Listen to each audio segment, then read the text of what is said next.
I guess I gotta hit that. Welcome to the meeting number 21 of the House of Commons Standing Committee on Government Operations and Estimates.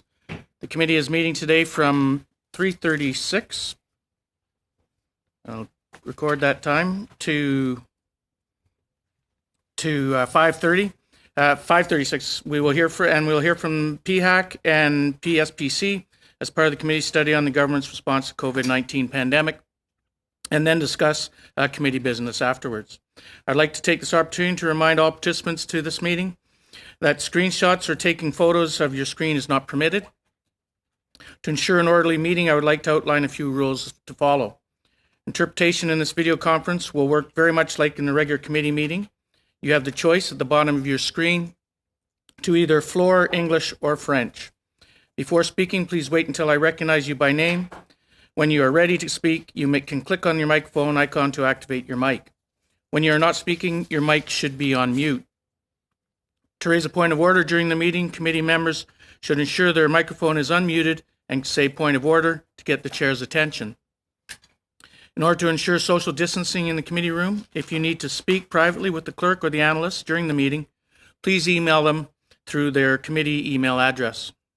For those people who are participating in the committee room, please note that masks are required unless seated and when physical distancing is not possible.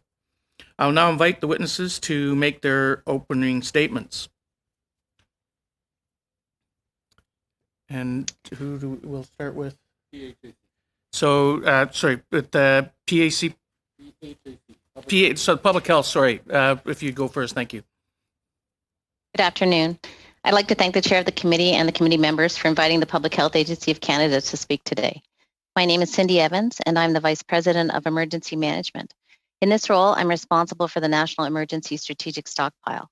Joining me today is Martin Crummins, Vice President and Chief Financial Officer of the Public Health Agency of Canada. The COVID-19 pandemic continues to have impacts across multiple sectors. Access to critical personal protective equipment for frontline healthcare workers and others in the healthcare system is a top priority for the Public Health Agency of Canada. Provincial, territorial, and local governments are responsible for preparing for the most common emergencies, and the federal government has a role to provide additional support during exceptional circumstances. One way we do this is through the National Emergency Strategic Stockpile, or the NES, which is the federal government stockpile for emergencies with health implications. The NES plays two important roles. It provides surge capacity to provinces and territories when their existing resources have been exhausted, and it's the sole provider of certain niche assets for rare public health emergencies, for example, costly and rarely used vaccines or antidotes. To respond to the COVID-19 pandemic in Canada, the Public Health Agency of Canada mobilized the NES to support response efforts. The agency worked with Public Services and Procurement Canada, as well as provinces and territories, to lead the bulk procurement of personal protective equipment, or PPE, medical equipment, and supplies for Canada. We rapidly activated to accept, assess, and allocate donations that came in from domestic and international donors. We increased our internal capacity and created a dedicated team on the procurement of PPE to identify appropriate types and quantities and to direct procurement. We also added warehousing capacity and increased the footprint of the NES by approximately 1 million square feet of dedicated space. To address early quality issues with PPE, we also worked with the National Research Council to establish capacity to test products to determine if they met the performance and technical specifications required by the healthcare sector. Steady supplies of PPE and medical equipment continue to arrive daily, and 80% are rapidly allocated to the provinces and territories to support healthcare workers across the country. The other 20% is retained to replenish the inventory of the NES so it can provide PPE and territories with urgent needs above and beyond their allocation. In addition to the original bulk procurement efforts, Innovation, Science and Economic Development and PSPC continue to galvanize Canadian industries with increased domestic manufacturing capacity and reduced dependencies on external supply chains. This includes retooling facilities to produce equipment and supplies, including portable ventilators, surgical masks, and rapid testing kits. The COVID-19 pandemic is an unprecedented situation, and it continues to challenge the Canadian healthcare sector at all levels. demand for PPE, medical equipment, and supplies created global supply challenges, which required a whole-of-government approach to deliver innovative solutions to meet the needs of our healthcare sector. As much as we achieved in responding to COVID-19, there remains work to do. Lifecycle management processes are top of mind, and we utilize a first-in, first-out protocol so that PPE, medical devices, and equipment are put to use well before expiry. We committed to reviewing the lessons learned from the COVID-19 pandemic and look forward to receiving the recommendations from the Office of the Auditor General on their COVID-19 related audits. This information will help to shape the future of emergency management at the Public Health Agency of Canada and to better position the NEST for the future. Thank you. Ms. Evans. And do we have another presentation? Yes, and following on, please. Monsieur le Président, je veux remercier de m'accueillir en compagnie de mes collègues de l'Agence de la santé publique du Canada. Je suis accompagné aujourd'hui. I'm accompanied today with Alan Dorion, Director General at Public Services Procurement Canada. And we're very pleased to appear before the committee to speak on the role that we will play in regards to the National Emergency Strategic Stockpile in Canada. As you may know, the reserve is under the management of the Public Health Authority in Canada. Provinces and territories, local governments may call upon it in emergencies. We have PPE, personal protection and medical equipment, pharmaceutical products, social service accommodation equipment, cots, beds, and so forth. And we are responsible for the management of this NESS and to restock it as necessary. PSPC is in charge of purchasing and acquiring these emergency supplies. COVID-19 crisis. PSPC has worked closely with PHAC to acquire supplies for distribution to provinces and territories to support our frontline healthcare workers.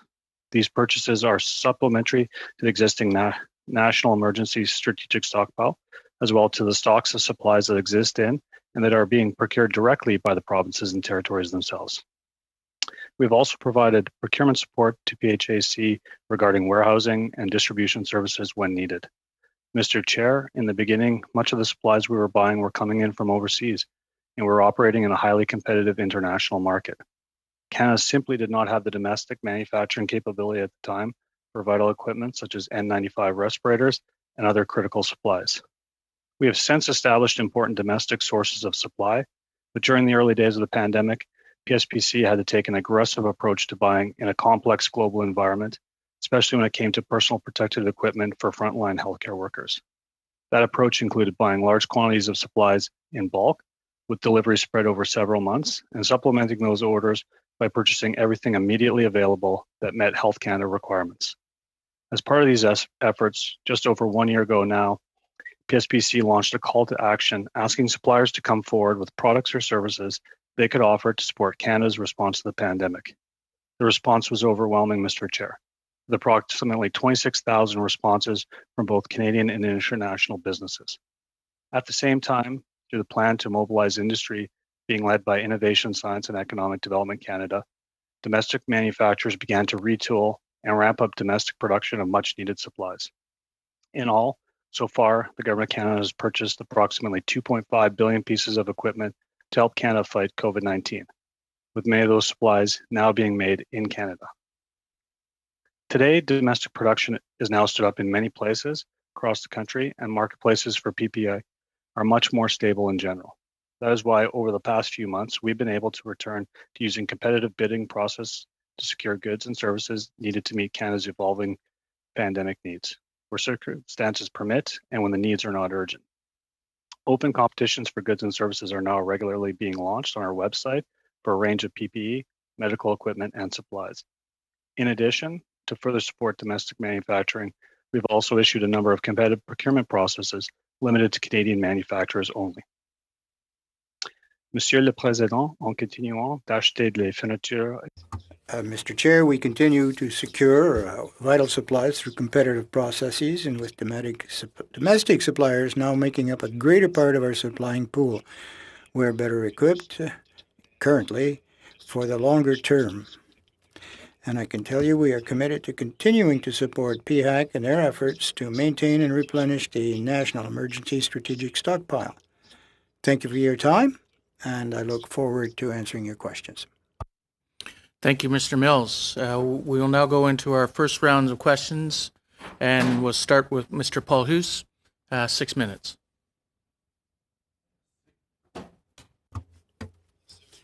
Thank you very much, Chair.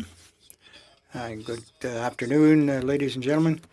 I have a question initially for Mr. Miles Dorion.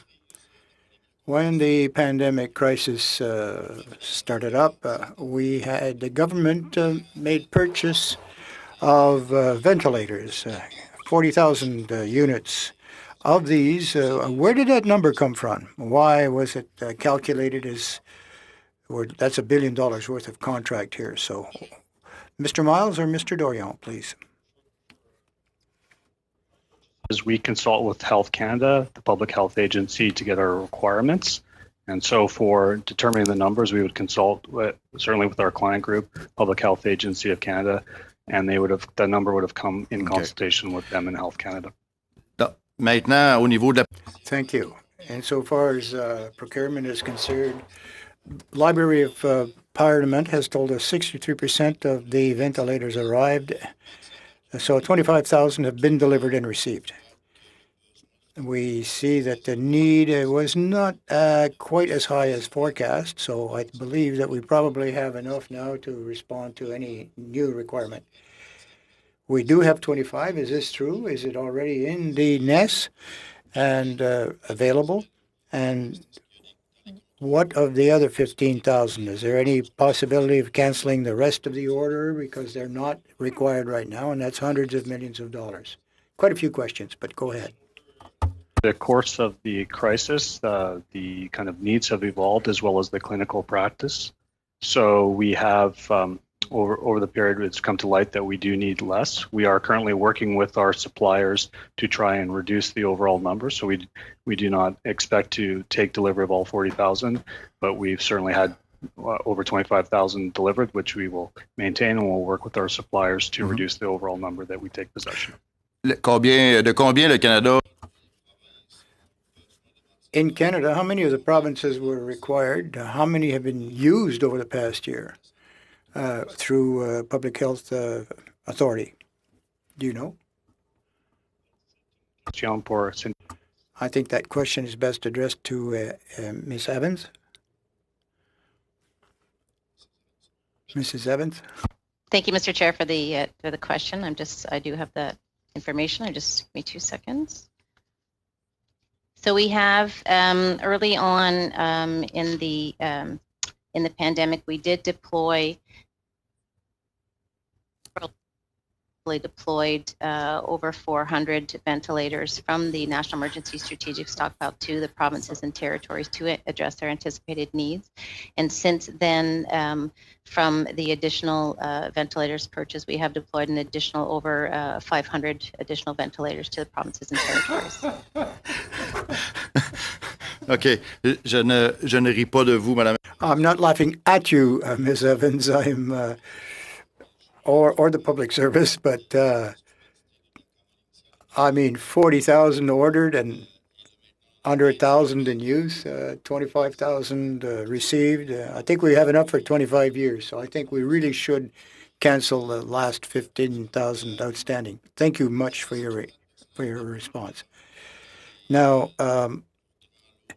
we had a large lot of equipment that was sent into China.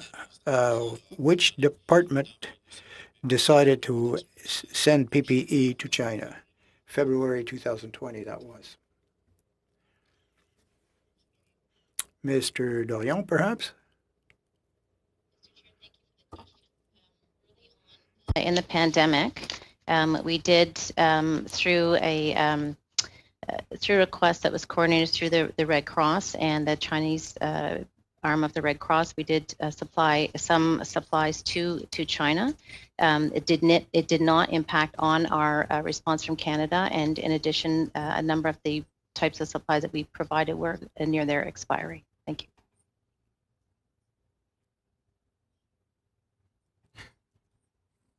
Okay. Mais Okay. I'm trying to understand. You said that well, the system that's in place allowed us to send some to China. It wasn't on request from the Chinese government. Is that what you're saying?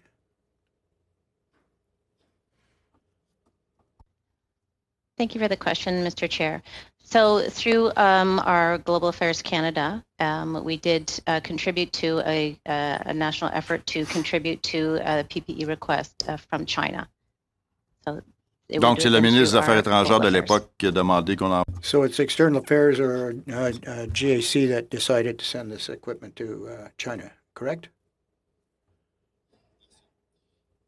Thank you. My final question from PSPC, they continue to buy PPE rather, and it from China, and we know that they're using forced labor, a lot of forced labor in China. Have we terminated this kind of purchase from this kind of source? In China.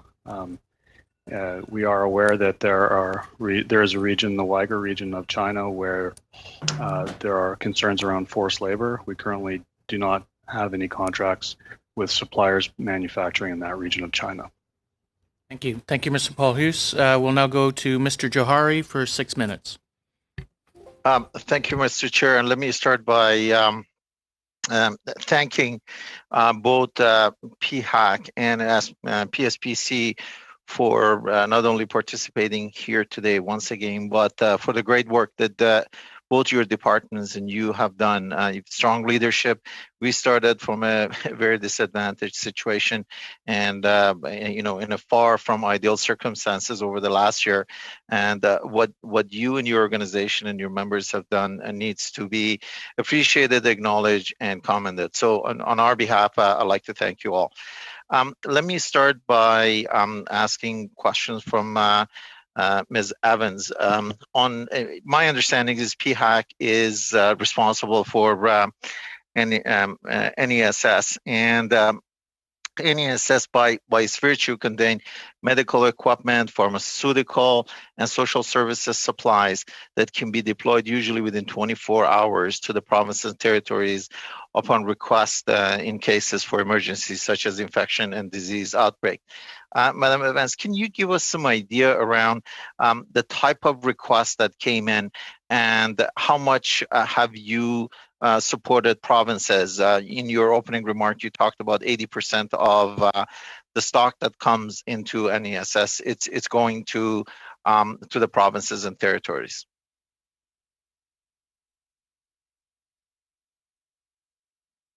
Mr. Chair, thank you for the question.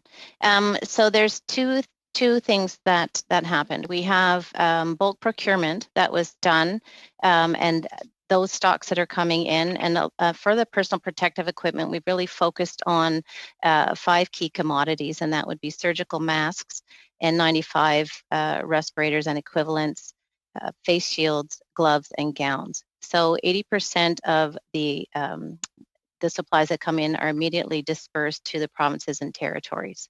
Over and above that, and there's a 20% holdback of those supplies that stays and helps to restock the National Emergency Strategic Stockpile. So over and above that, as the outbreak doesn't happen in a uniform manner across the country, where a jurisdiction is having difficulty and a shortage in a specific area, they can come to us with a request for assistance. So we may have, as well, they might run out of supplies in a specific area or size. For example, we need size small gloves. Can we get them from the National Emergency? Madam Evans, sorry, can you give us an idea from a quantitative number, how many times the provinces reached out to you for various categories? Very rough. So I could tell you the number of requests for assistance. I just don't have that number right directly in front of me, sorry. That's okay. Can you make that submission to the committee? I would really appreciate it. Now, provinces also hold their own stockpiles, and I'd like to get some perspective from you. How well are provinces and PHAC and NESS are connected in working together, collaborating, and making sure that their need and inventory is taken into consideration when you plan your replenishment? Mr. Chair, thank you for the question. Since the beginning of the pandemic, we've been working collaboratively with the provinces and the territories, working with them to understand their current supply situation. And also an important factor is the burn rate for supplies. So this is an ongoing dialogue, and those data sharing has been a really important part of our approach.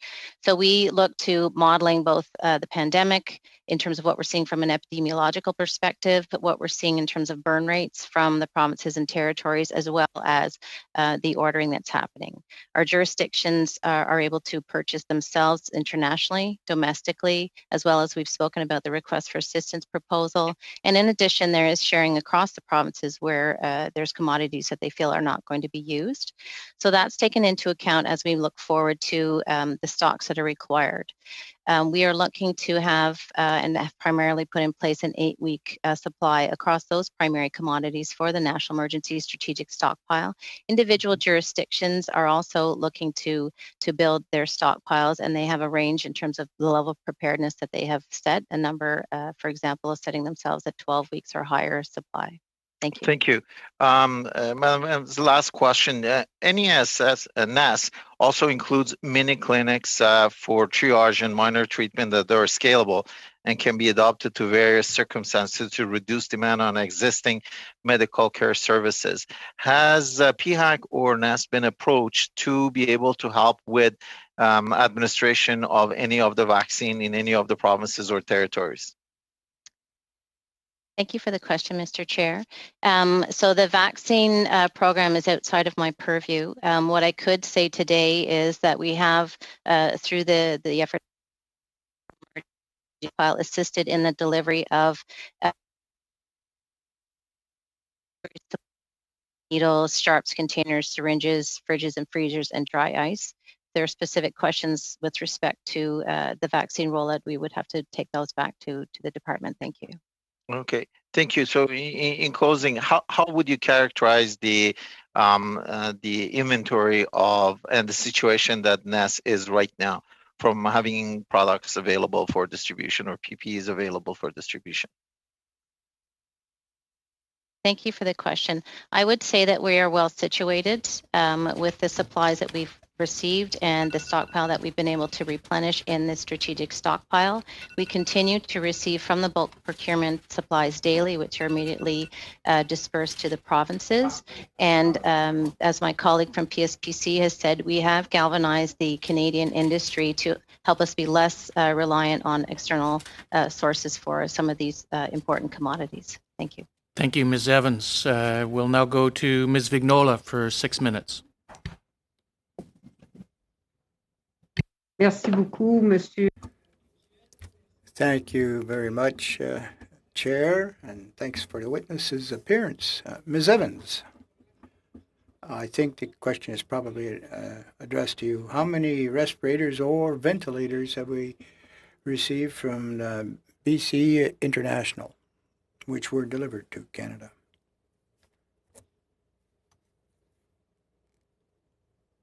Mr. Chair, thank you for the question. I don't have that specific at hand today. Est-ce qu'il est possible de recevoir ce nombre sous peu?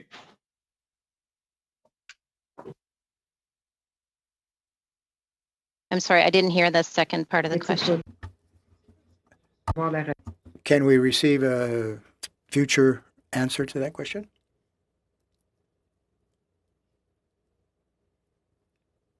In writing? Back to the committee, a global number in terms of respirators that have been received. Part de FTI International? From that source, FTE International? So with respect to maintaining the, and I will turn to my colleague from PSPC if you may have something additional to add, but what we would be happy to provide is globally the number of ventilators that have been received by the Public Health Agency of Canada. I don't know if Michael Mills would have anything to add in terms of that information. Yeah, so we are currently, as I mentioned, negotiating and working with our vendors to reduce the total number taken. So we are looking to have that wrapped up by the end of the year. We could, we were looking to actually make public our numbers early in the new year, so we would be able to come back in early New Year's with the numbers of ventilators across manufacturers.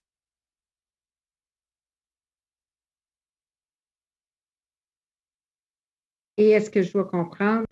So if if I understood you clearly, the number of ventilators, RFTI being the supplier, the $1 billion of contract, will we get any money back? FTI, the contract, we will come back with the number of deliveries. Not all will of the manufacturers will be reduced, and so the contract would not be reduced if they had not reduced their deliveries.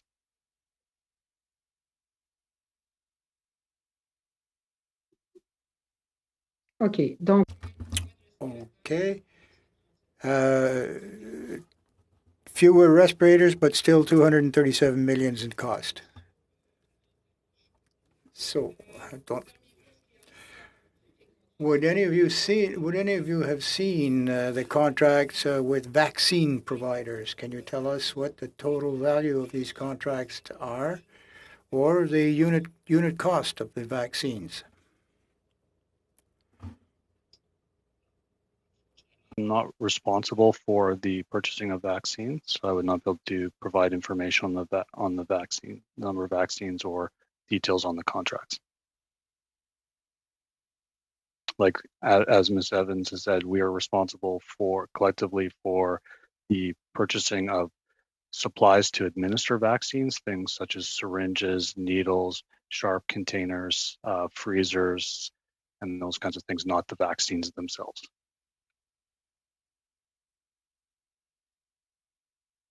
qui devrions-nous?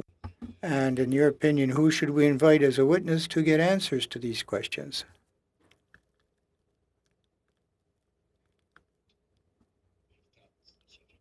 We could look within PSPC in terms of who would be an appropriate person to respond to those questions, whether it be the deputy or one of my colleague assistant deputy ministers that's responsible for vaccines.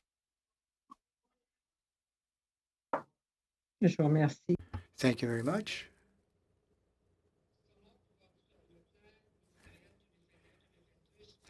According to your plan, 2021, we need online tools, humanitarian aid, mental health services. What type of mental health services are provided through PSPC, and who could, in fact, have access and gain benefit from these? For the public, I'd have to get back to you in terms of the procurement. It may have been working with another department to supply those services. I'll have to take that away, Mr. Chair, and come back with an answer.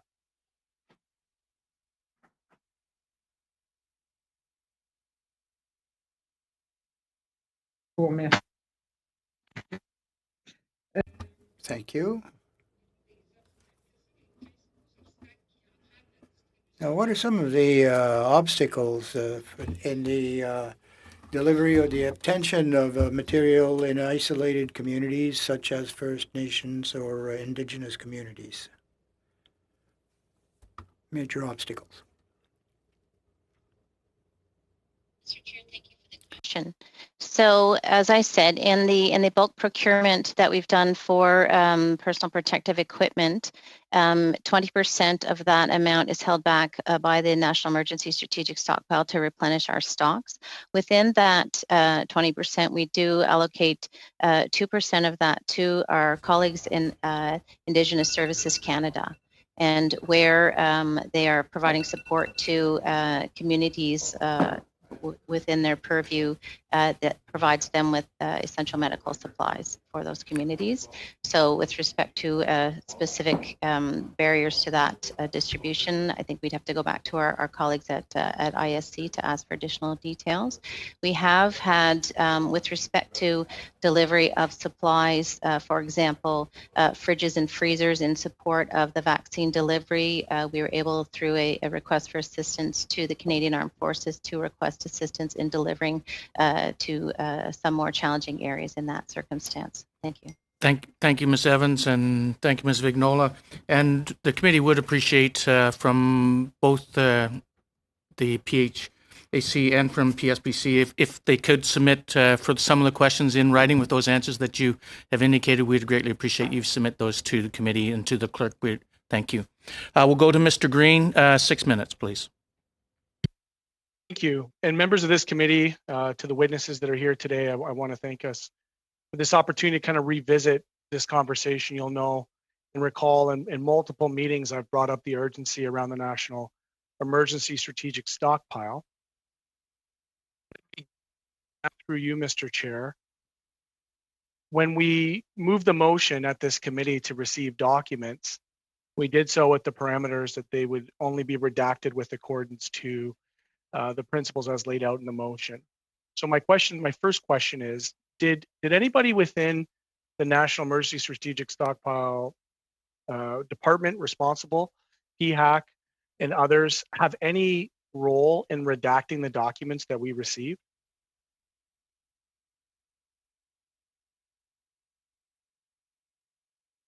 Mr. Chair, thank you for the question.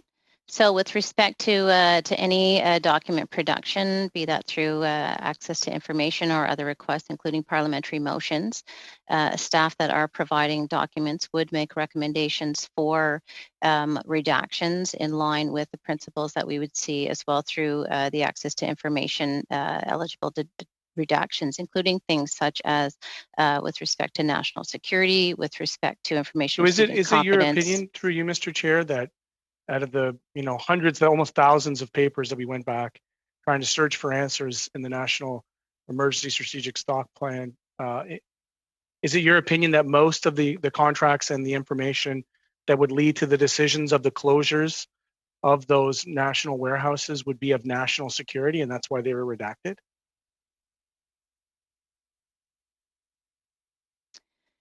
Mr. Chair, thank you for the question. Certainly, I can't speak to the specific dates and inclusions with the most recent document requirement from the Parliament as to what specifically was or was not redacted.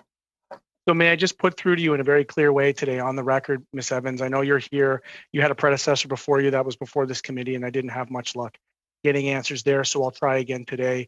We only heard about the closure of the warehouse in Saskatchewan through the media because of somebody who didn't get a contract. They went down, they took photos. Millions of critical PPEs were discarded, and the system was contracted from 9 to 6, I believe.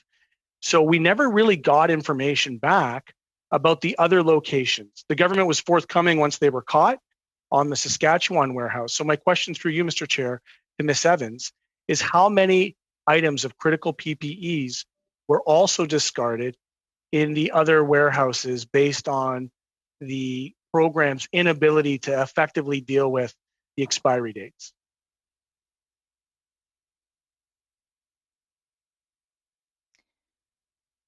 Mr. Chair, thank you for the question. And I believe, again, going back to the discussions that happened at this committee in May, what we have already shared with the committee is that in 2018, expired items such as gloves, face shields, bandages, survival biscuits were disposed of. And in 2019, approximately 2 million expired masks and 440,000 expired gloves. Respectfully, that was just at Regina. And so, like, I don't want to beat around the bush. I want to be clear. And again, this is not on you, Ms. Evans. This is maybe going hard on the problem. It's not a personal thing. So forgive my tone if I come off sharp.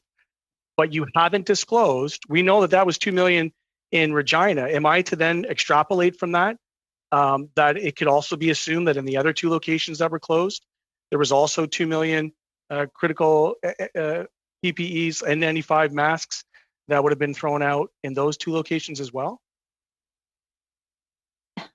What I can say is that when a warehouse is closed, the material that is of use is transferred to the other warehouses, and any expired material would be disposed of. The question is, you would know this number.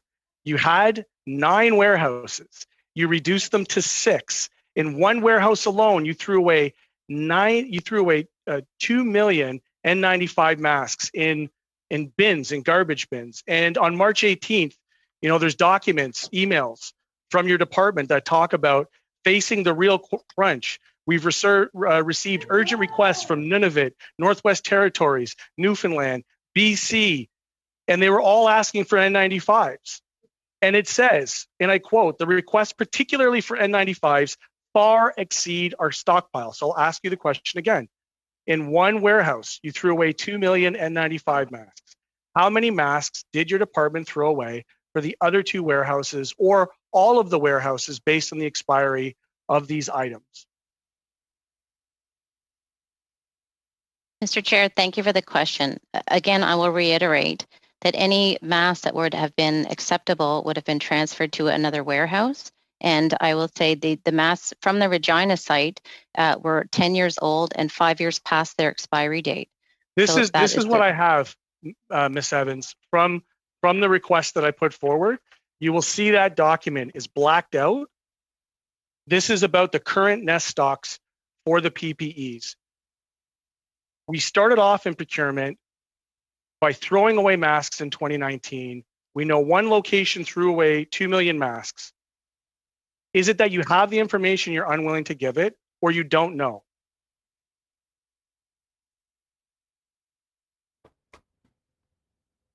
Mr. Chair, thank you for the question. Certainly the information appropriate to be disclosed would have been provided in the document production. Certainly I can't speak to an individual document and the specific redactions or the rationale behind that. Thank you. Thank you, Ms. Evans, and thank you, Mr. Green. We will now go to the second round, and starting with Ms. Harder, 5 minutes, please.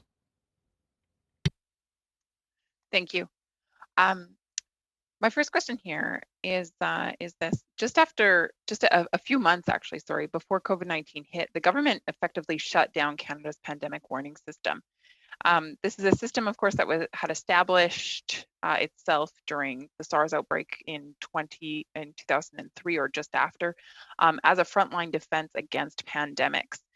Now, it was known for its capabilities and it was praised for them. As an intelligence unit, it was one of the warning system's key functions was to help inform Canada's risk assessments for an outbreak, which helps the government decide how quickly to respond and what measures are needed going forward. For much of January, February, and March, the Liberals maintained that the virus posed a, quote, low threat to Canada, even as COVID-19 was spreading aggressively around the world.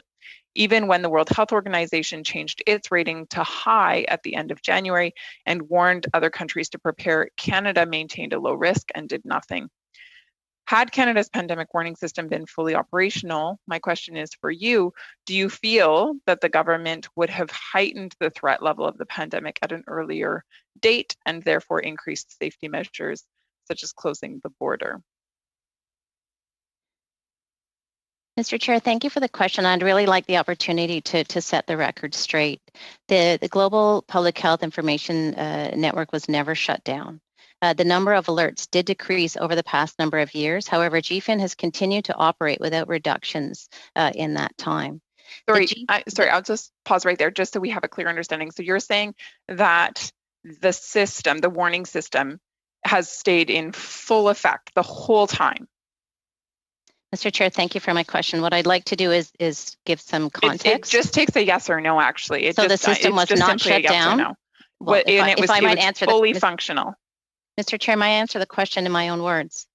I would ask you to answer the question. Thank you for the question, Mr. Chair. So there are 3 components to the global information system. There's a GFIN daily report, there are GFIN alerts, and there's a GFIN platform. The GFIN program at no point was shut down. And what I would like to state is that— Were the GFIN alerts shut down? There was a reduction in the GFIN alerts. So a reduction from what to what? I don't have that number in front of me. Why don't you have that number in front of you? What I'd like to state— Why don't you have that number in front of you? Désolé, Monsieur le Président, point d'ordre. Je n'ai plus de traduction. Ms. Vignola, sorry. I have no translation anymore. I want to be sure to well understand.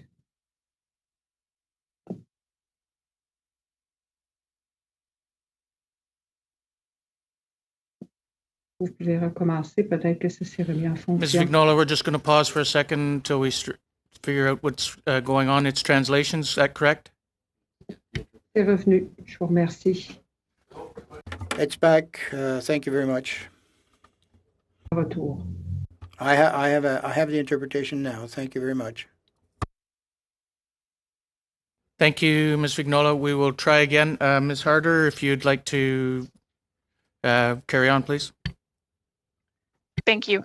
So I guess my question is then is if you're not able to provide those numbers, which I find somewhat curious, it's quite convenient that you don't have those numbers in front of you.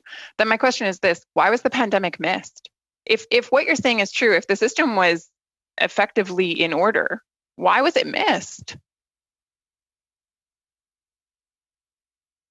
Mr. Chair, thank you for the question. The GFIN detected a signal on December 30th for the COVID-19 pandemic, and that signal was distributed on December 31st, at which point a chain of action happened through the Public Health Agency. The GFIN system did exactly as it needed to do, and the issuance of an alert to international partners would have in no way impacted the domestic activity that took place, including the outreach that immediately happened from the Chief Public Health Officer to her colleagues across the country. So I just would like to state again for the record, the GFIN program was not shut down, and a critical component of the GFIN daily report did go out on December 30th, which flagged the unusual cases of pneumonia in Wuhan, China. Thank you. So in your estimation then, the GFIN was functioning exactly as it should, and that is the best capability that Canada had at the time. The GFIN system, thank you, Mr. Chair, for the question. The GFIN system did exactly as it needed to do in providing the signal that was detected of the unusual cases of pneumonia in Wuhan, China. We, at this point, are looking forward to receiving the recommendations from the Office of the Auditor General's audit, as well as recommendations from an internal panel, or external panel, excuse me, on the GFIN program. And as with any system and any program within the Government of Canada, we will welcome suggestions for continuous and ongoing improvement of that program. I think it was already stated that there were significant reductions made. So you're saying that on December 31st, a warning was delivered. It wasn't until 2 months later that Haidu was finally willing to acknowledge that maybe there was some problem. She still said it was low risk. 2 months later, it was still low risk, but she was starting to acknowledge. And then it wasn't until 2.5 months later, after we received that first signal, that anything was actually actioned. Why?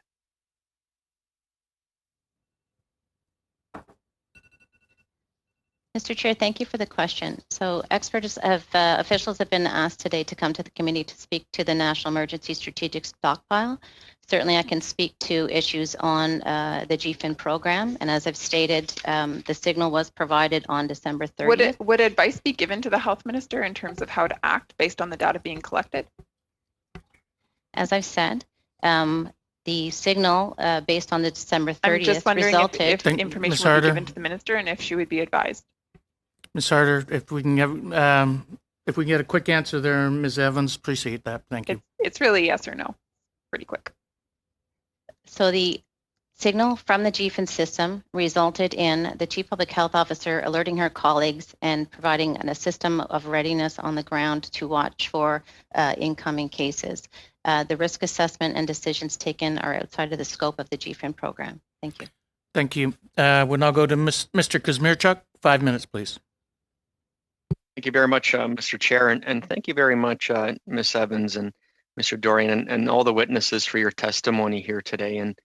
And big thank you to all the staff at PSPC and PHAC for your heroic efforts during the pandemic to keep Canadians safe under incredibly difficult and historic situations.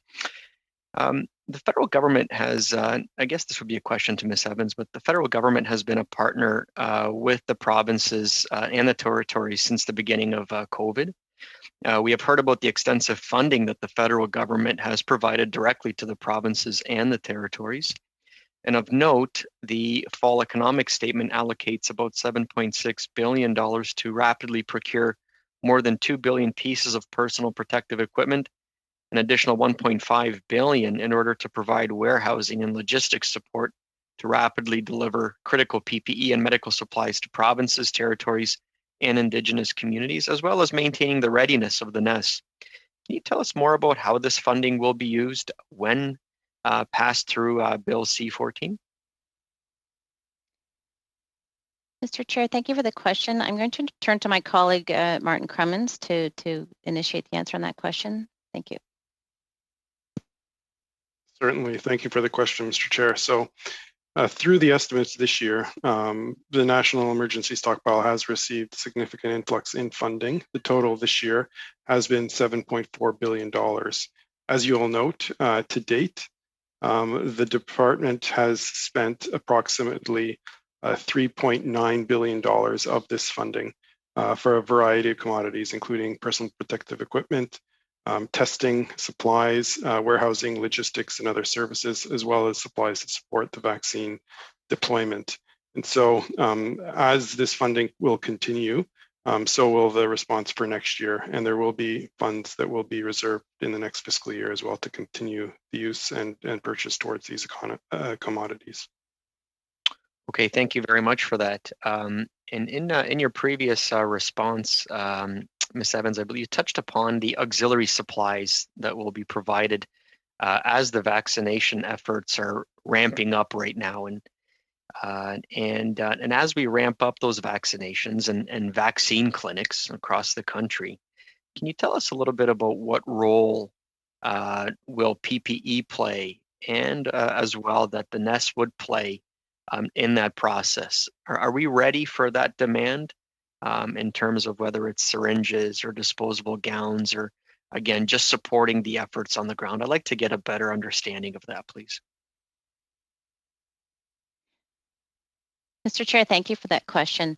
The vaccine rollout and the specifics of that work are outside of my purview. But what I can say is that on personal protective equipment, we continue to work closely in collaboration with the provinces and territories, and supplies that would be aligned to that would be a need for vaccination, such as gloves and gowns and other pieces of PPE that would form part of the demand that and the burn rate rollout. We have provided supplies like adhesive bandages, alcohol swabs, safety needles, sharps containers, syringes, fridges and freezers. And certainly there's ongoing dialogue and discussions with the provinces in terms of their individual vaccine rollout plans within their jurisdictions. So certainly if the committee would like additional information on those plans, other officials could come to the table to share that information. Thank you.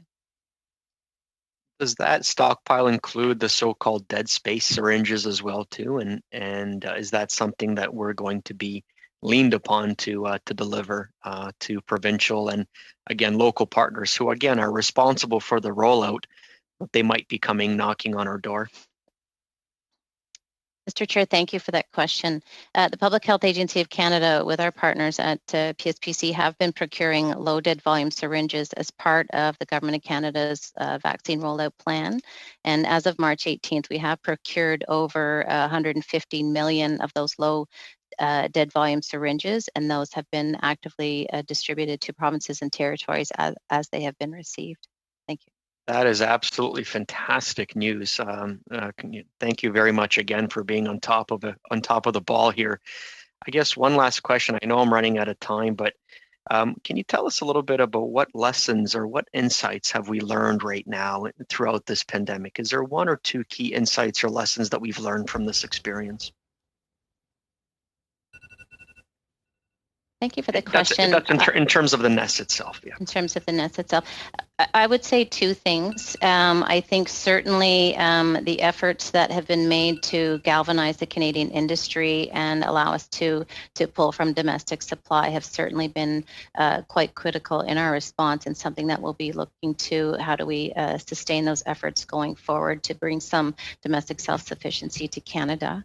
Secondly, I would say that the data sharing with the provinces and territories, and quite frankly, their own robustness of systems to be able to look at their own stocks and burn rates, life cycle management, and the manner in which distribution occurs for the scope of their healthcare sectors has been quite critical in making sure that we're getting supplies through the provinces and territories to critical frontline healthcare workers. So I would say, in summary, domestic self-sufficiency of supply and active and collaborative data sharing with the provinces and territories of their PPE situation. Thank you, Ms. Evans and Mr. Kazmierczuk. We'll now go to Ms. Vignola for 2.5 minutes.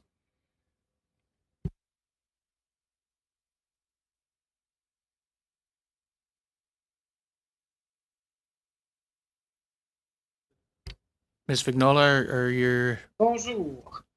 Oui, vous m'entendez? Can you hear me?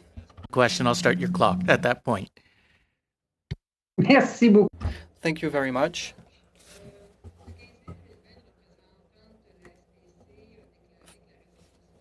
FAC representatives told that the National Emergency Reserve had an operating budget of $3 million a year, 18 full-time staff, and budgets were double, and there were 27 staff before, about 10 years ago. How did these budget cuts affect the performance of interventions in the framework of the National Emergency Stockpile?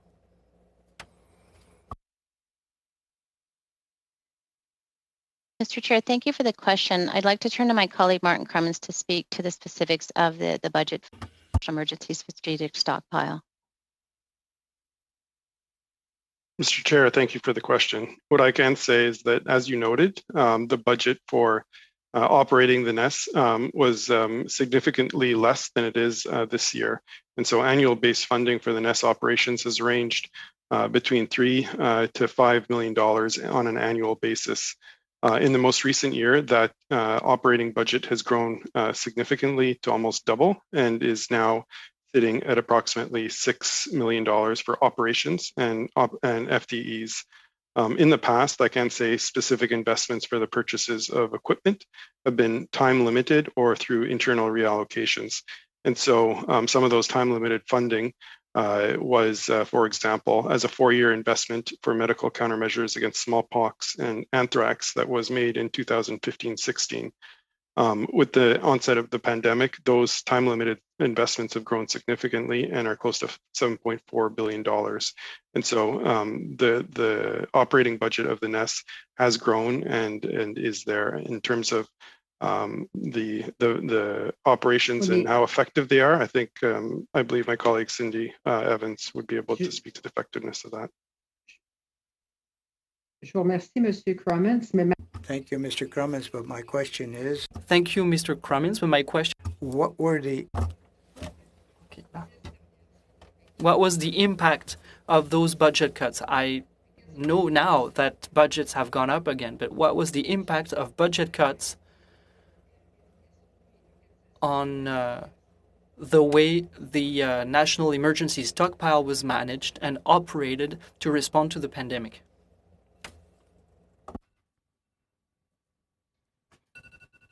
Mr. Chair, thank you for the question. Emergency management in Canada and the model for the National Emergency Strategic Stockpile is built on the assumption that provinces, territories, and local governments are prepared to handle the most common emergencies. So it was designed to provide health emergency assets when local, provincial, and territorial resources were exhausted, and to be the sole provider of certain niche assets. So it had not had a focus primarily on PPE historically in the past. But despite that, we worked quickly with the provinces and territories to deploy a multi-pronged approach, including our bulk procurement, to quickly bolster in Canada the supplies of the PPE and other medical equipment, in addition to galvanizing Canadian industry to help us gain additional sources of supply. Thank you, Ms. Evans and Ms. Vignola. We'll now go to Mr. Green for 2.5 minutes. Thank you very much. Just to reframe the question, what is the service standard per warehouse for the stockpile of N95 masks?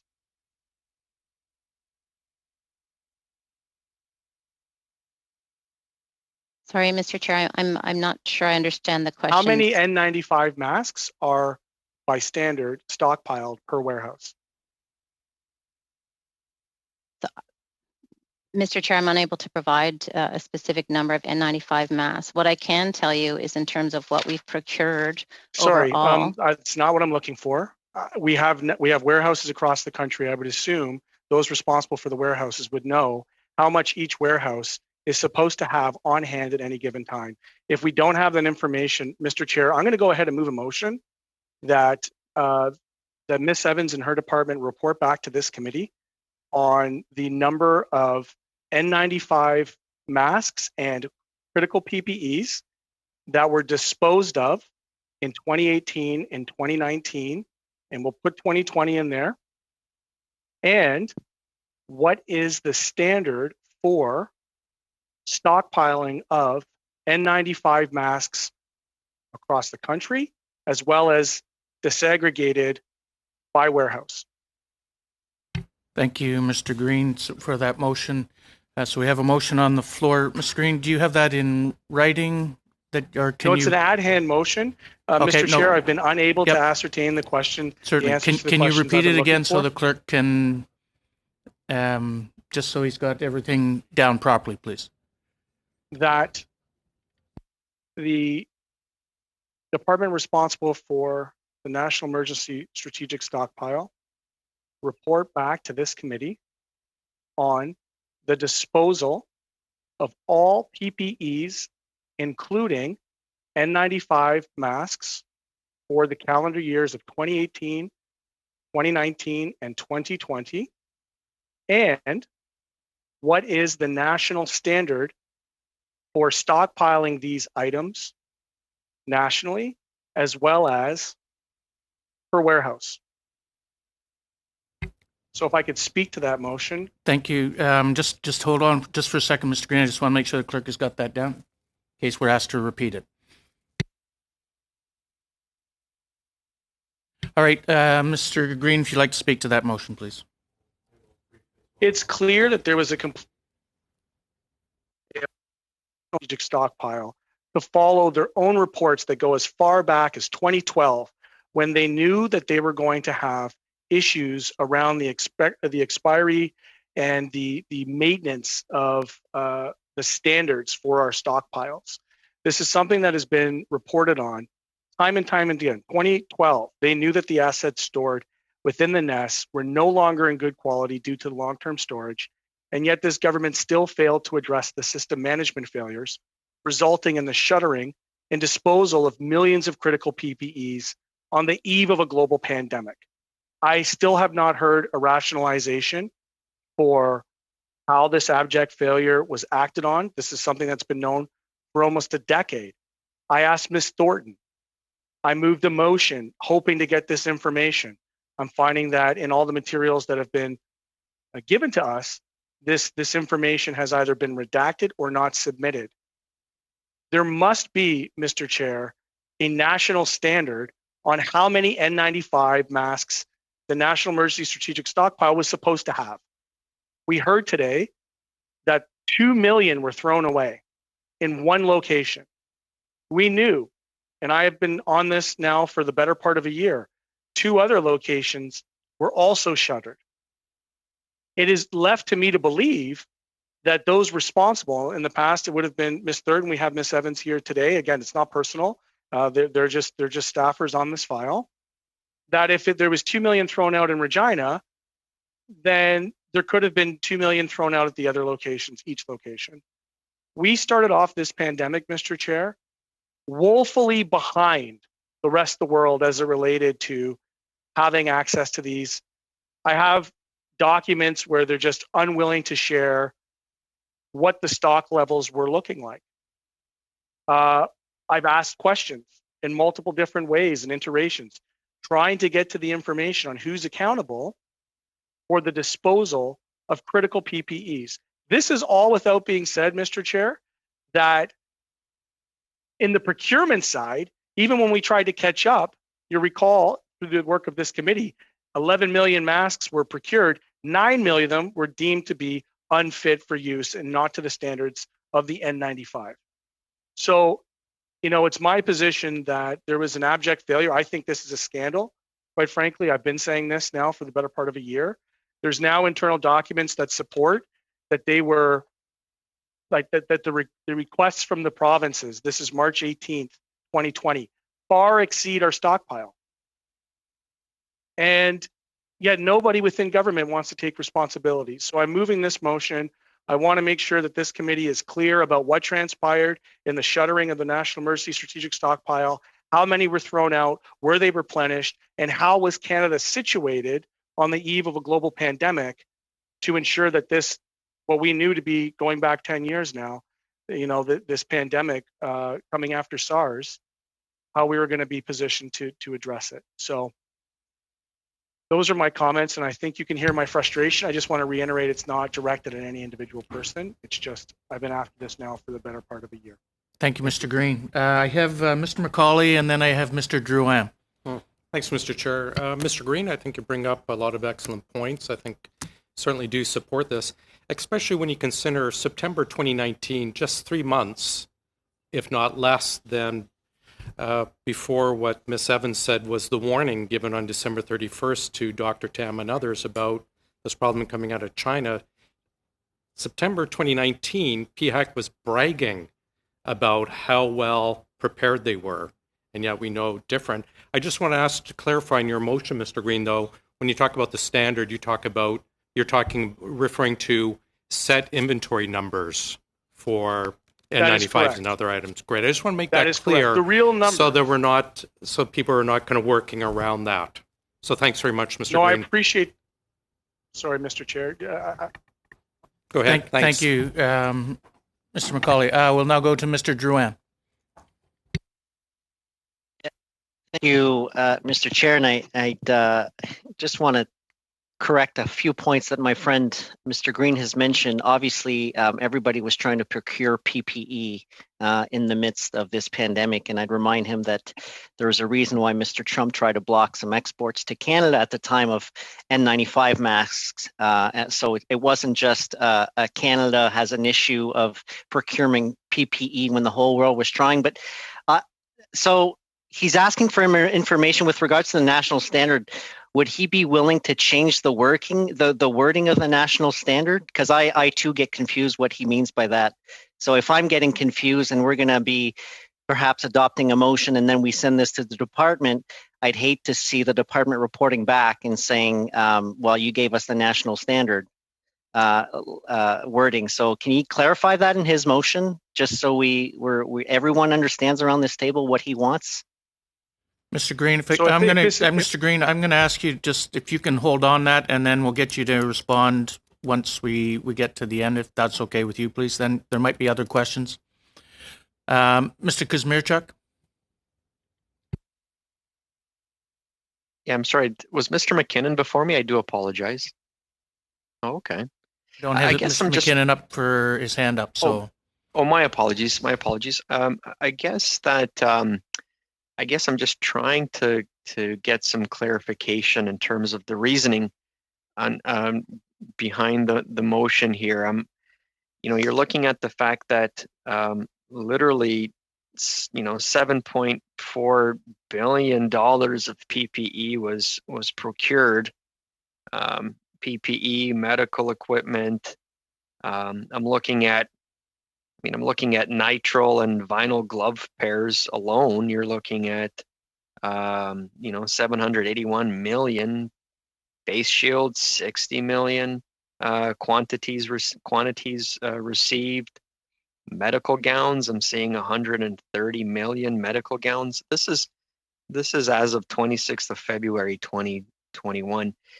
Then you're looking at N95 and KN95 respirators, 115 million quantities that were received. Cloth masks, 10 million. Face coverings, 63 million. Medical ventilators, 25 million. And so I guess what I'm trying to understand here is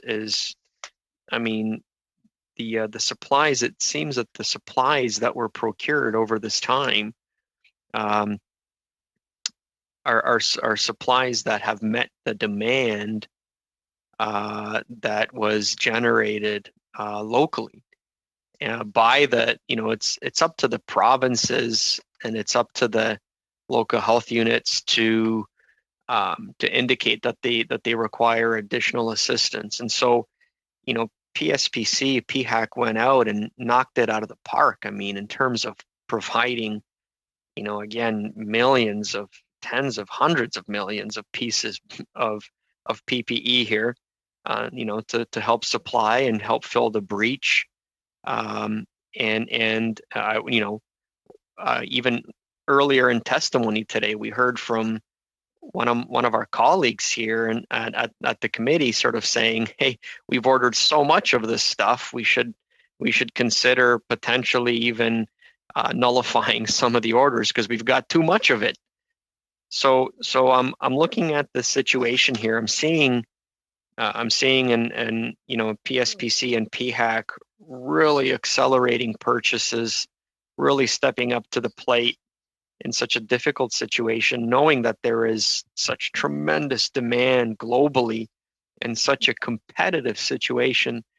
And again, just hitting the ball out of the park here and making sure that we procure just an enormous amount of PPE to make sure that we have double and triple and quadruple the coverage of what is required.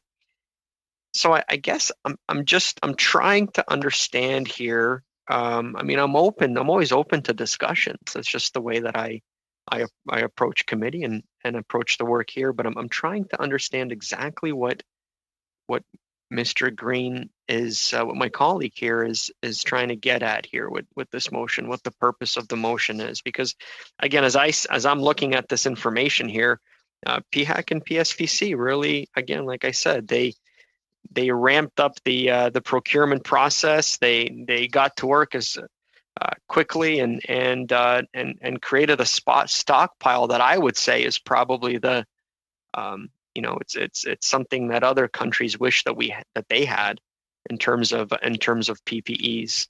And even looking forward right now, PSPC Point of order, Mr. Chair.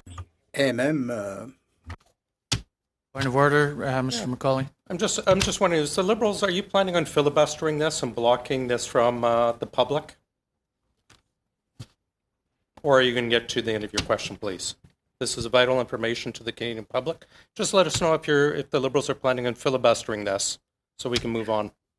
Oh, not at all. Not at all. I'm actually really curious to get the answer here. I'm just trying to provide the context here in terms of what are some of the questions that I have. And again, because the picture that we received here from the testimony, which I have to say was excellent testimony, the picture that I got is that we were actually quite nimble, responded very quickly to the pandemic. We provided more than enough PPE for local and provincial partners to protect us during this pandemic, responded very quickly, and securing all these countless pieces of personal equipment. And again, not only for the current crisis or the current demand, but looking forward, knowing that, for example, we're going to need support, but possibly the provinces and the local health units may need support in order to roll out, as we accelerate vaccinations and as more and more clinics are up and running, we're going to need additional supports that way. So PSPC and PHAC was not only looking at the challenge that was right in front of them, but also looking very much forward to the future challenges that would come out of the vaccination efforts. And so again, I'm just trying to understand, because that's the picture that I heard from the testimony from Ms. Evans and Mr. Dorian. And so I'm just trying to understand. I want to put the ball back into my colleague's court, because I just want to understand exactly what we're looking for with this motion that's being put forward. Thank you, Mr. Kazmierczuk, and I'm seeing no other hands up, so I'm going to ask Mr. Green if he would respond to any of the comments and questions that were sort of direct. Oh, hang on a sec. I do see Mr. Drouin, his hands up, so Mr. Green, I'm going to ask you to just hold on until we hear from Mr. Drouin. No, I just, sorry, Mr. Chair, I just want Mr. Green to answer some of the questions, and then I don't want to talk about this all day, so I'll let him answer, and then I can speak to, I'm just curious about the amendment, if he's going to be making that. Okay, So Mr. Green, go ahead. Thank you, and I appreciate the intervention from my friend for seeking that clarity, because it would be very disappointing to receive information back that didn't meet the spirit of the motion. So I'll speak in plain terms, which is that I would just like to get the stockpile supply levels in quantities, in real quantities per item, throughout all of our national emergency strategic warehouses. And I would like to get the levels in quantity that were disposed of in the years 2018, 2019, and 2020. Is that helpful? Mr. Drouin, I called it a national standard, Mr. Chair. I called it a national standard because having read the national emergency documents, I understood that there are recommendations that came out of SARS.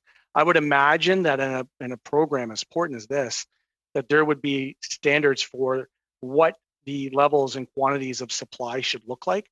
Perhaps national standards is a bad thing, or an inaccurate thing for me to say, given the flexibility of this particular program. And maybe that will be a recommendation and an outcome from this motion.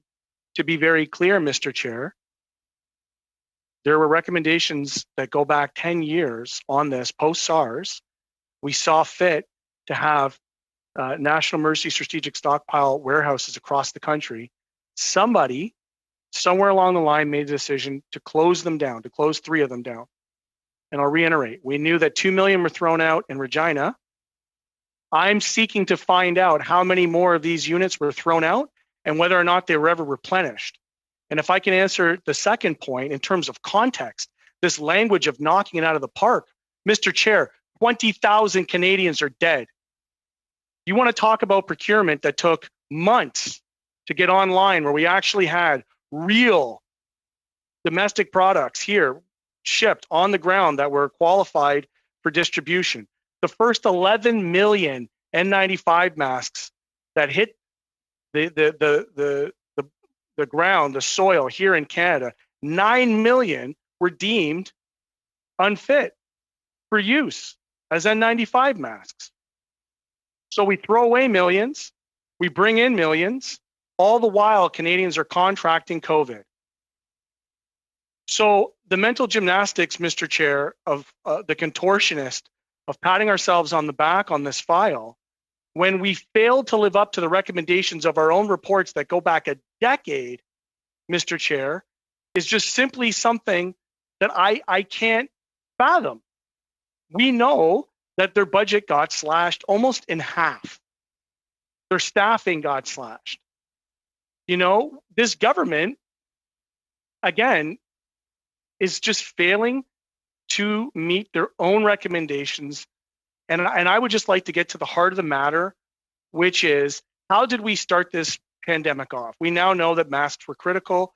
You know, we know through some of the things that I was able to obtain that provinces, right off the hop, from the moment we started, we were behind. We were behind. And so we responded to China and other places and sent this abroad.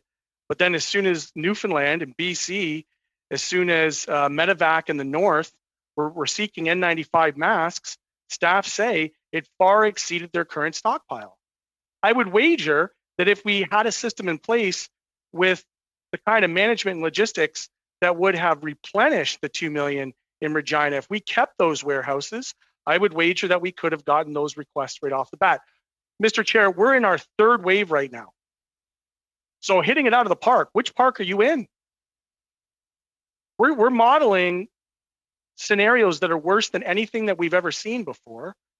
And we now know it to be true that this is airborne. N95 masks are going to be critical.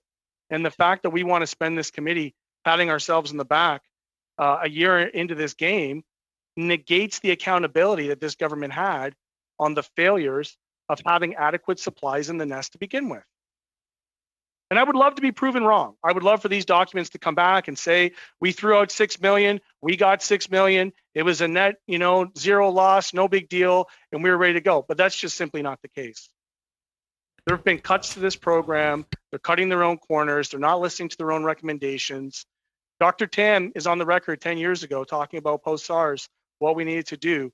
They knew and yet they failed to act on the National Emergency Strategic Stockpile.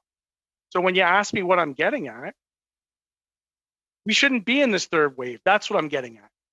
We should have a program where we have domestic supply taken care of. I would love to see it nationalized. I happen to think the government should be producing critical PPEs and vaccines, quite frankly. And yet here we are, scrambling to this very day. So, again, it was Miss Thurton before, it's Miss Evans today. It's not about the individual people. It's not even about Mr. Kashmirchuk.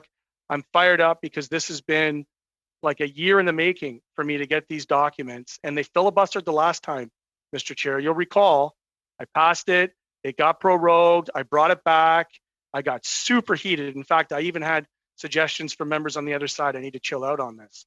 I'm not chilling out on this. 20,000 people have died, and that's where we're at. And so I want to find out if this National Emergency Strategic Stockpile is under a better management system where it can deal with its own logistics in a way that doesn't result in millions of critical PPEs being thrown into dumpsters on the eve of a global pandemic. It's quite simple. So I hope not the friendly amendment, but I hope that the clarification on the amendment in terms of the numbers and getting clear about what those supply levels were. I predict we're going to see a drastic decline without a replenishment. And I predict we're going to see that we came into this pandemic vastly unprepared despite our own recommendations. That's what I'm predicting. And I would love to be proven wrong. Thank you, Mr. Green. Mr. Drouin, just before I let you have the mic, are you comfortable with his definition of the national standard, or do you wish to make an amendment? The amendment would need to be made by you. Otherwise, if Mr. Green is making an amendment, it needs unanimous consent. Mr. Drouin? Well, we can certainly make a friendly amendment, but I would probably ask the clerk to reread the motion just so we're all clear, because it was given verbally, and I would, I get where Mr. Green is coming, but he also knows that we had an hour of committee business to deal with, so he chose television over production. So I mean, that's your call, Mr. Green, but wasn't born yesterday. I see this all the time. So I just asked the clerk to read the motion, and then that way we can propose a friendly amendment. Thank you, Mr. Drouin, and I will ask the clerk if he would read the motion, please. Thank you, Mr. Chair. The text of the motion I have is that the department responsible for the National Emergency Strategic Stockpile report back to this committee on the disposal of all PPE, including N95 masks, in 2018, 2019, and 2020. And what is the national standard for stockpiling PPE across the country nationally, as well as per warehouse? The clarified amendment, Mr. Chair, was that the national standard was replaced with supply levels in real quantities per item.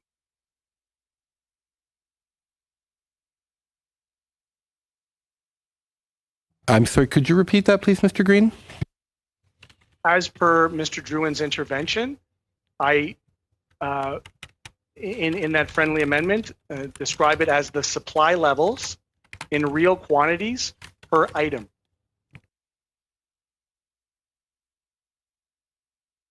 How much did we have? How many did we throw out? And Mr. Chair, just so you know, you certainly have unanimous consent for Mr. Green to present the warning of that on our side. I don't know about, I can't speak on behalf of my other colleagues, but. Thank you, Mr. Drouin. I'm seeing around the room that we have unanimous consent for. Oh, Mr. Chair, just one question. Mr. Kazmirchuk? Mr. Chair, just one question, and again, I appreciate my colleagues' response to my original question as well too. But I just wanted to ask whether that is just focused on N95s. Is that the motion? Just wanted clarity on what that entails, what PPE that entails. The PPEs that are designated to the National Emergency Strategic Stockpile. I just, Mr. Chair, through you, had a special attention to the specificity around N95s.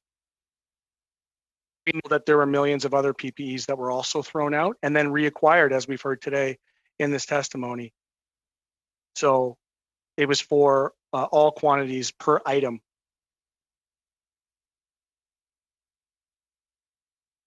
Mr. McCauley, you have a question? Yeah, just quickly, gentlemen, thank you again, Mr. Green, Mr. Kamirchuk. Mr. Green, is it clear to you in this, the new motion, that we are looking for what I believe you're saying is, what was the set standard for the inventory pre-pandemic?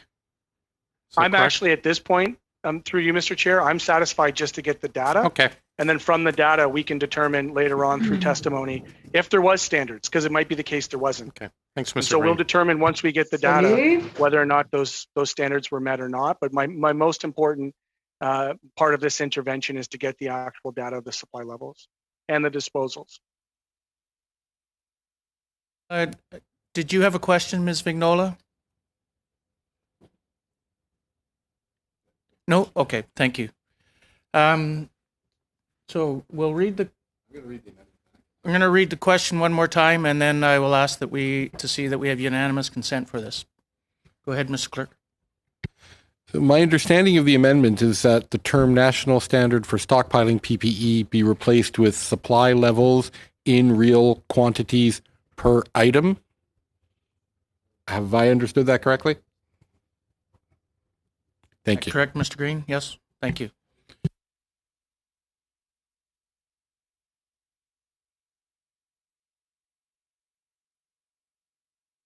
Okay, is there any further debate on the amendment? I'm seeing none, so I will ask for consent on the amendment. I'm seeing that. Okay, so now I'll ask for consent on the motion as amended.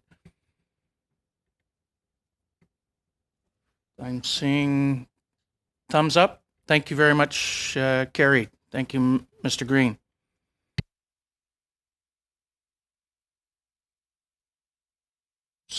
My mic was off there. Sorry. We'll now go to, thank you for the witnesses in bearing with us as we move forward.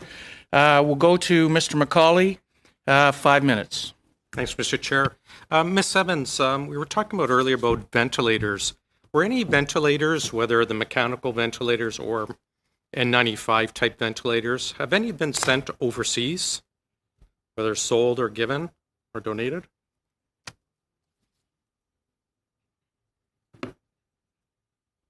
Thank you, Mr. Chair. If I could just clarify, are we talking about N95 respirators or ventilators? Ventilators. Thank you for the question. To my knowledge, none have been distributed overseas. Thank you.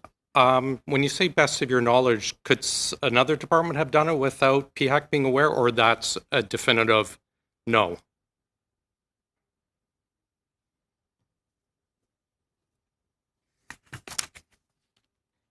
To my knowledge, ventilators that we have purchased have not been distributed overseas. Thank you. Thanks.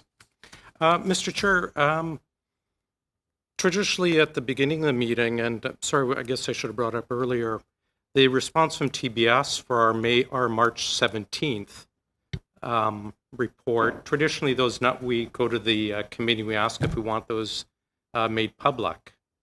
I wonder if we could bring that up now and have that decision. So, sorry, just for clarification, on the TBS, the motion, because that was the information. We asked for that to be made public. Yes. Then normally that would be the chair, case. I think, when he gets the report, asks if we want to make it public. So I'm going to give you that opportunity to do so.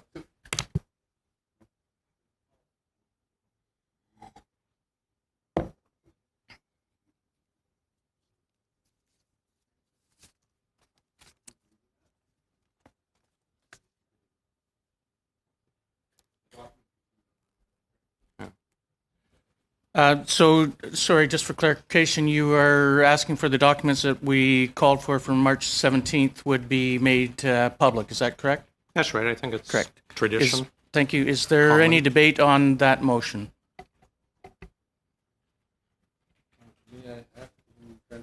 Sorry, Mr. Chair, I just want to the documents that Treasury Board sent to us last week with regards to On the Mr. 17th. McCauley. That's right. Yeah. Yes, and to be put on our website as well. I'm assuming you're meeting Mr. McCauley as Yes, well. sir. Thank you. Any further debate on that? I'm not seeing any hands up. Yeah, just Mr. Chair, Sorry. just in terms of a point of clarification, are we discussing, are we in committee business now, or are we still having our witnesses before us? I believe this has been put forward. My understanding would be this would be a motion that's being put forward to the committee versus whether we were doing to bring it up in committee. So the fact that it's a motion on the floor. Okay. That yeah, we're it would good. be We're debated fine. here then. Yeah. Okay. Thank you. Okay. Thanks.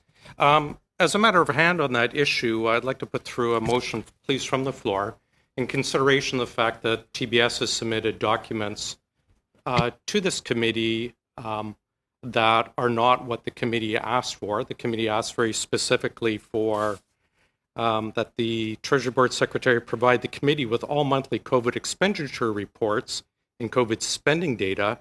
For some reason, TBS has decided not to provide that information agreed to by the committee. So I'd like to put forward through a motion that the committee recall officials from the Treasury Board Secretariat to discuss the documents they provided regarding COVID-19 spending, and that the meeting be held no later than third week of April. Thank you. Just for a second. April 23rd, more specifically. Sorry, April 23rd. Was that correct? Yeah.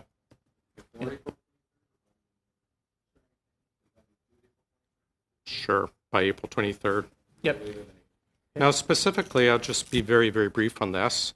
I know for a fact that Treasury Board collects information, and happy to actually read the email that Mr. Huppé sent out in March of 2020, an entire year ago, that TBS efforts to collect estimated expenditures related to COVID economic response plan have been done on an exceptional basis. These efforts have not been audited, et cetera, et cetera. TBS has reached out to organizations to gather spending data to COVID on a monthly basis, recognizing the ability to effectively track expenditures attributable to COVID-19 response. I also, in that same email, Treasury Board sent out an Excel spreadsheet to every single chief financial officer asking for incremental expenditures, salary, overtime, operations, brackets, purchases, travel, grants, contributions, stat expenses, non-incremental expenditures, asking for comments, incremental expenditures. The reason I bring this up is very clear. Treasury Board has reached out to all the CFOs in March of 2020 to provide this information to Treasury Board. Treasury Board has this information. It's very clear, and yet Treasury Board has refused the request from this committee to provide such information. So I would like to have Treasury Board please attend and explain to the Canadian people, the public, taxpayers, and to Parliament why they decided to ignore or defy a request from this committee. Thank you. Thank you, Mr. McCauley. I see Mr. Drouin's hand is up. Mr. Drouin. Yeah, Mr. Chair, we scheduled an hour of committee business. I'm just wondering, can we excuse our witnesses so we don't waste their time? I know they took the time to come before us, so if Mr. McCauley wants to present any motion, I would suggest that we move to committee business, because now we're not even discussing the matter at hand. I understand that we are not against, obviously, inviting Treasury Board officials to testify before us with regards to the documentation they have provided us. And I know that if our committee is not happy with the particular format, I'm sure this is something that we can discuss with Treasury Board officials. But I just, for everybody's sake, probably be best that we move to committee business, as we are now half an hour over our allotted time with our witnesses. Thank you, Mr. Drouin. With that said, this is we're debating it at this point in time. I assume that perhaps that Mr. Drouin, that you're offering for Mr. Weiler to not have any further questions, but seeing as I see no more hands up, the motion is on the floor, and so I would ask to see unanimous consent to approve this. Everyone's agreed? I'm not seeing anyone saying nay, so carried. Just for clarity, Mr. Chair, Would you? are you moving on the motion or are you moving on going in camera? No, so on the motion, strictly on the motion. Oh, perfect. Just Yes. on the motion. Thank you. Yeah. I'm happy to keep it moving. Yeah. Sorry, Mr. Chair, just can the clerk reread the motion before we say yay or nay? I already called for the vote, but I will have the clerk reread the motion that you voted on. You called for unanimous consent, so I need to know. Obviously, there's another member who was confused, so. The text of the motion moved by Mr. McCauley was that the committee recall officials from the Treasury Board Secretariat to discuss the documents they provided regarding COVID-19 spending, and that the meeting be held no later than April 23rd, 2021. Thank you. Thank you, Mr. Clerk. So we will now, Mr. Weiler, you have 5 minutes. Thank you, Mr. Chair. I'm happy to cede my time so we can let the witnesses go and move to committee business. Thanks. Okay, thank you. With that said, then we have no more questions, and I would like to thank the witnesses, Ms. Evans, Mr. Kermans, Mr. Mills, and Mr. Dorian. And I apologize if I pronounced your names incorrectly, but I want to thank you for bearing with us today and with the issues that we've had. I thank you for your presentations and your answers. And appreciate that where the questions were asked, where you indicated that you would provide that in writing to the committee, if you would do so at your earliest, such that we can get that out to the committee as quickly. With that said, thank you very much. The witnesses can go now. With that said, for the committee, the public portion of the meeting is now complete. We'll now proceed to the in-camera portion of the meeting. When I suspend this meeting, the technical staff will end this part of the meeting in Zoom. So you will have to go to your computers and re-enter with what was presented to you and sent to you by the clerk.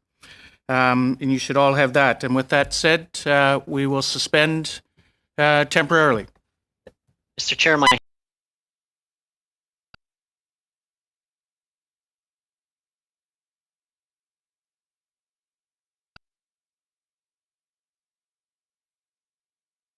you didn't say out clearly whether or not the particular motion was adopted unanimously. So for records that go into this committee, when somebody wants to look at this, it's not clear whether or not the motion was adopted unanimously, because we're not there. I gave a thumbs up, but you haven't officially said that the motion was adopted unanimously.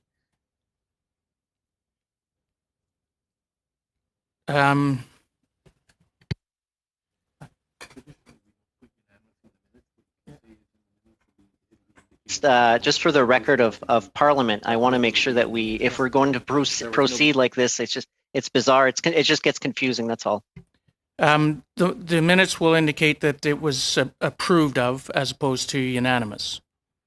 So I did ask on the vote and to indicate that looking for thumbs down, and I did not see any. And by not seeing any, my decision on that was that everyone was in favor of it, and therefore it was carried. We'll see you in a couple of minutes when we get into in camera. Suspend.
you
you.